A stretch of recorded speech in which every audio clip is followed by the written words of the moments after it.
faut effectivement que le gouvernement retire sa réforme de retraite puisqu'elle fait l'unanimité contre elle.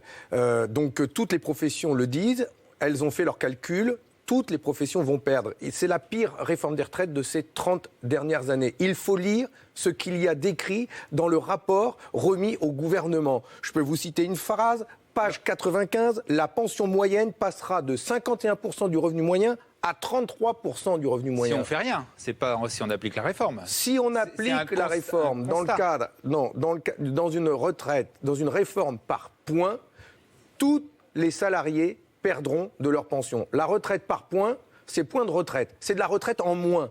Et tout le monde l'a calculé, des enseignants aux infirmières, aux salariés du privé, de l'ouvrier à l'infirmière, tout le monde va perdre à la fin.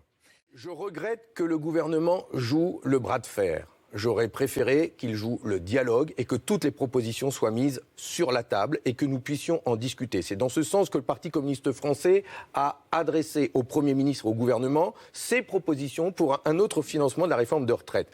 Et en attendant, j'ai proposé d'inviter les forces de gauche et écologistes pour qu'ensemble, nous débattions et nous disions ce que nous sommes prêts à faire, nous, pour financer une vraie réforme de retraite progressistes qui permettent à tous de partir en retraite avec une retraite qui ne soit pas inférieure au SMIC et dès 60 ans. Quelle forme de financement, quel levier sur lequel nous pouvons appuyer, jouer, et que les forces de gauche et écologistes se mettent d'accord ou esquissent ce que pourrait être une réforme de retraite progressiste. Voilà comment la gauche pourrait de nouveau faire rêver et donner envie pour les prochaines années.